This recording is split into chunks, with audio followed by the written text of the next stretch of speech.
আসসালামু আলাইকুম রহমতুল্লাহ বরকাতু। আশা করি আপনারা সবাই ভালো আছেন। আল্লাহর অশেষ রহমতে আমিও ভালো আছি, আলহামদুলিল্লাহ। আমি আজকে আপনাদের সামনে একটি বিশেষ আমল নিয়ে এসেছি। প্রিয় বন্ধুরা, আমাদের মধ্যে অনেক আত্মীয় স্বজন এবং অনেকেই আমরা অসুস্থ। বিভিন্ন ডাক্তার দেখিয়ে দামি দামি ওষুধ খাওয়ার পরেও সুস্থতা লাভ করছি না।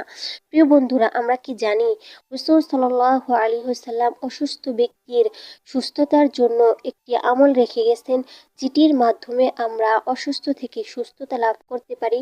আসুন আমরা জেনে নিই রাসূল সাল্লাল্লাহু আলাইহি ওয়াসাল্লাম কোন দোয়াটি, কোন আমলটি রেখে গেছেন।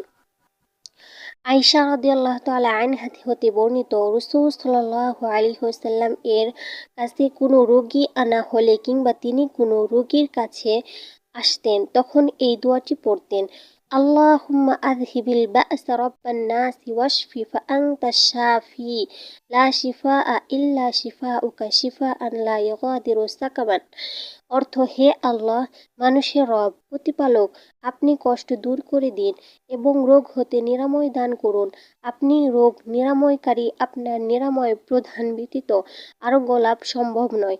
এমন নিরাময় দান করুন যেন কোনো রোগী অবশিষ্ট না থাকে। প্রিয় বন্ধুরা, আশা করি আপনারা আমলটি বুঝতে পারছেন। যদি বুঝতে না পারেন তাহলে ভিডিওটি পুনরায় দেখবেন। যদি তাও বুঝতে না পারেন তাহলে কমেন্টে বলে যাবেন। ভালো থাকুন, সুস্থ থাকুন। আসসালামু আলাইকুম রহমতুল্লাহ।